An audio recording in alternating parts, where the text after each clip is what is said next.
ઘરે બેઠા તમારું અચાનક બ્લડ પ્રેશર વધી જાય અને કોઈ કારણે ડૉક્ટરનો કોન્ટેક્ટ નથી થઈ શકે એવો, તો આ 5 વસ્તુ ટ્રાય કરી શકો છો.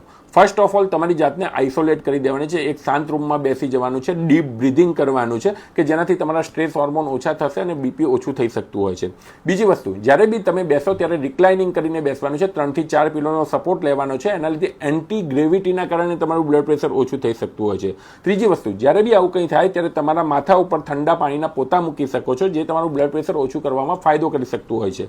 ચોથી વસ્તુ, જ્યારે બી બ્લડ પ્રેશર વધે ત્યારે તમારે ચા, કોફી, આલ્કોહોલ, સ્મોકિંગ જેવી વસ્તુઓ એવોઇડ કરવાની હોય છે, કારણ કે જેનાથી બ્લડ પ્રેશર શૂટઅપ થઈ શકતું હોય. એની જગ્યાએ ખાલી નોર્મલ વોટર લેશો તો એ તમારું બીપી ડાઉન કરવામાં મદદરૂપ થઈ શકતું હોય છે. અને પાંચમી વસ્તુ, એકદમ સાયન્ટિફિકલી અમે આને એટલી એડવાઇસ નથી કરતા હોતા, પણ અગેન જ્યારે બી તમારે આવું કોઈ વધે અને કોઈ ડૉક્ટરનો કોન્ટેક્ટ ના થાય ત્યારે જે બી તમે કોઈ બીપીની મેડિકેશન લઈ રહેલા છો તો એકના બદલે બીજી દવા લઈ શકો છો, જે ઇમરજન્સીની અંદર તમારું બીપી ડાઉન કરવામાં મદદરૂપ થઈ શકતું હોય છે. આ 5 વસ્તુઓ તમારા માટે હેલ્પફુલ બની શકે છે, પણ એ કરતાં પહેલાં તમારા ડૉક્ટરનો જરૂરથી કોન્ટેક્ટ કરજો અને બ્લડ પ્રેશરવાળા પેશન્ટને આ રીલ શેર કરવાનું ભૂલતા નહીં. Thank you.